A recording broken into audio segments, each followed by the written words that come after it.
നമസ്കാരം, ഷെറി തിരുവല്ലയാണ്. ഇന്നൊരു അടിപൊളി വീഡിയോ ആണ്. ഒരു അടിപൊളി വിഭവമായിട്ടാണ് വന്നിരിക്കുന്നത്. അപ്പം ഈ ഒരു ഐറ്റം നിങ്ങൾ ആരെങ്കിലും കഴിച്ചിട്ടുണ്ടെങ്കിൽ ഉറപ്പായിട്ടും കമൻറ്റ് ചെയ്യണം. ഇതുണ്ടാക്കുന്നത് കുഞ്ഞുവെച്ചാനാണ്. ആദ്യമേ നമ്മൾ ചിക്കൻ കഴുകി വെച്ചു. അതിനുശേഷം മഞ്ഞൾപ്പൊടി ഇട്ടു. അതിനുശേഷം മുളക് പൊടി ഇട്ടു. അതിനുശേഷം കോൺഫ്ലവർ, അരിപ്പൊടി, റവ, അതുപോലെ തന്നെ ഉപ്പ്, പിന്നെ നമ്മൾ ഇഞ്ചി വെളുത്തുള്ളി ചതച്ചത് പേസ്റ്റ് പോലാക്കിയതാണ്. അതിനുശേഷം ഉപ്പിട്ടു, കറിവേപ്പില ഇട്ടു. അതിനുശേഷം നമ്മളിത് നല്ലപോലെ ഇതെല്ലാം ഒന്ന് മിക്സ് ചെയ്ത് കൊടുക്കുക. അതായത് നമ്മളിത് ചിക്കൻ വറക്കുവാണ്. ആദ്യമേ വറുത്താണ് ഈ ഒരു ഐറ്റം ഉണ്ടാക്കുന്നത്. അപ്പോൾ നമുക്ക് ചിക്കന് നല്ല കോട്ടിങ് കിട്ടാൻ വേണ്ടിയാണ് ഇത്ര ഐറ്റം ചേർത്തത്. ഏകദേശം ഒരു 15 മുട്ടയോളം നമ്മൾ ഇതിലേക്ക് ചേർത്തിട്ടുണ്ട്. അത് കഴിഞ്ഞതിന് ശേഷം ഇത് നല്ലപോലെ ഒന്ന് ഇളക്കി കൊടുക്കുക. ഇളക്കി കൊടുത്തതിന് ശേഷം ഒന്ന് ഇതിൻ്റെ ഈ മസാലയൊക്കെ ഒന്ന് പിടിക്കാൻ വേണ്ടി നമ്മൾ കുറച്ച് നേരം വെക്കുകയാണ്.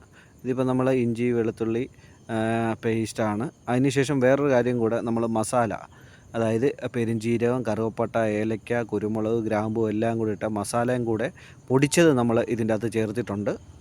അതിനുശേഷം ഇപ്പം നമ്മുടെ എണ്ണ തിളച്ച് വന്നതിന് ശേഷം നമ്മൾ എണ്ണയിലേക്ക് ഈ പുരട്ടി വെച്ചിരുന്ന ചിക്കൻ നമ്മളിപ്പം ഇട്ട് വറുത്ത് കോരുകയാണ്. ഇപ്പം നമ്മൾ ചിക്കനെല്ലാം വറുത്ത് കോരി ഒരു പാത്രത്തിലേക്കാക്കി വെച്ചിരിക്കുകയാണ്. അതുപോലെ തന്നെ ചിക്കൻ കുറച്ചുകൂടി നമുക്ക് വറക്കാനുണ്ട്. വലിയൊരു വാർപ്പിൻ്റെ അകത്താണ് ഇട്ട് വറക്കുന്നത്. അത് കഴിഞ്ഞ് നമുക്കിതിന് വേണ്ട ഐറ്റങ്ങൾ നമ്മൾ ഇതിൻ്റെ അകത്ത് ചേർക്കുന്നത് ക്യാപ്സിക്ക, അതുപോലെ തന്നെ ക്യാപ്സിക്ക കട്ടക്കരിഞ്ഞതാണ്. അതുപോലെ തന്നെ സവോള കട്ടക്കരിഞ്ഞത്. പിന്നെ ഇതിൻ്റെ അകത്ത് വേണ്ടത് പച്ചമുളകാണ്. പച്ചമുളക് കീറിയിട്ടേക്കുകയാണ്. നമ്മൾ ചിക്കനെല്ലാം വറുത്തതിന് ശേഷം ഈ വാർപ്പിൽ നിന്നും കുറച്ച് എണ്ണ മാറ്റിയിട്ട് നമുക്ക് പാകം ചെയ്യാൻ വേണ്ടിയുള്ള എണ്ണ മാത്രം അതിൻ്റെ അകത്തിട്ട് അതിലേക്ക് ഇഞ്ചി വെളുത്തുള്ളി ചതച്ചതാണ്. അതൊന്ന് ചെറുതായിട്ട് മൂത്ത് വരണം. അതിനുശേഷം നമ്മൾ ഇതിലേക്ക് ചേർക്കുന്നത് കട്ടക്കരിഞ്ഞ് വെച്ചിരിക്കുന്ന സവോളയാണ്. സവോള ഇട്ടൊന്ന് വഴറ്റിയെടുക്കുക. ഇപ്പം നമ്മുടെ സവോള ഇതിലേക്ക് ചേർത്തിരിക്കുകയാണ്.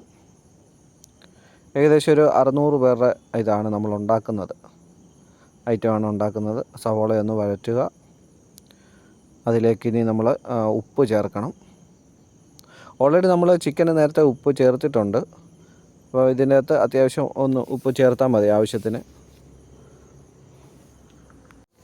ഉപ്പെല്ലാം ചേർത്തതിന് ശേഷം നല്ലപോലെ ഒന്ന് ഇളക്കുക. സവോള ചെറുതായിട്ടൊന്ന് വഴന്നു വരണം. നമ്മളത് കഴിഞ്ഞ് ഇതിലേക്ക് ചേർക്കുന്നത് സോസാണ്. അതായത് ചില്ലി സോസ് ചേർക്കുന്നുണ്ട്. അതുപോലെ തന്നെ ടൊമാറ്റോ സോസ്, പിന്നെ സോയാ സോസ് ചേർക്കുന്നത് നമ്മൾ ചിക്കനെല്ലാം ഇട്ട് ഇളക്കിയതിന് ശേഷമാണ് ഇതിൻ്റെ അകത്ത് നമ്മൾ സോയാ സോസ് ചേർക്കുന്നത്. ഇപ്പം ചില്ലി സോസ് 1 കുപ്പിയും ടൊമാറ്റോ സോസ് 2 കുപ്പിയുമാണ് ചേർത്തത്.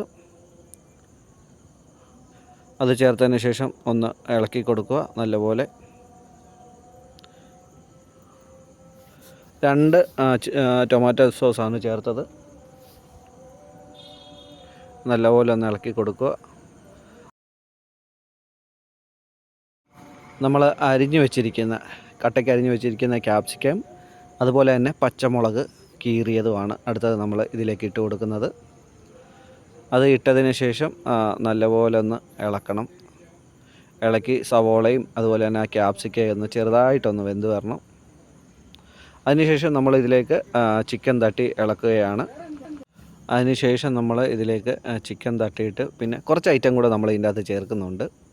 ഇപ്പം നമ്മൾ വറുത്ത് വെച്ചിരിക്കുന്ന ചിക്കൻ അതിലേക്ക് തട്ടി നല്ലപോലെ ഒന്ന് ഇളക്കി കൊടുക്കുക. നല്ലപോലെ ചിക്കൻ ഒന്ന് ഇളക്കി കൊടുക്കുക. സോസും അതും ഇതും എല്ലാം ഈ ഒരു ചിക്കനെ പിടിക്കണം. അതിനുശേഷം നമ്മൾ ഇതിലേക്ക് കുറച്ച് പഞ്ചസാര ആഡ് ചെയ്യുന്നുണ്ട്. പിന്നെ അതുപോലെ തന്നെ നമ്മളെ വറ്റലമുളക്, ഉണക്കമുളക് മിക്സിക്കകത്തിട്ടടിച്ച് തരിയോട് കൂടിയ ഉണക്കമുളക് നമ്മൾ, അതായത് തരിയോട് കൂടി, ഒത്തിരി പൊടിഞ്ഞു പോകാതെ തരിയോട് കൂടിയുള്ളത് നമ്മൾ ഇതിൻ്റെ അകത്തേക്ക് ആഡ് ചെയ്യുന്നുണ്ട്. അതിനുശേഷമാണ് നമ്മൾ ഇതിലേക്ക് സോയാ സോസ് ഒഴിക്കുന്നത്. Soya sauce 1 കുപ്പിയാണ് ഒഴിച്ചത്. സോയാ സോസ് ഒഴിച്ചിളക്കി അതിനുശേഷം കുരുമുളക് പൊടി, നമ്മുടെ കുരുമുളക് പൊടിച്ച പൊടിയും കൂടി ഇട്ട് കഴിഞ്ഞാൽ ഈ ഒരു ഐറ്റം റെഡിയാണ്. ഈ ഒരു ഐറ്റം നിങ്ങൾ എവിടെയെങ്കിലും കഴിച്ചിട്ടുണ്ടെങ്കിൽ ഉറപ്പായിട്ടും കമൻറ്റ് ചെയ്യണം.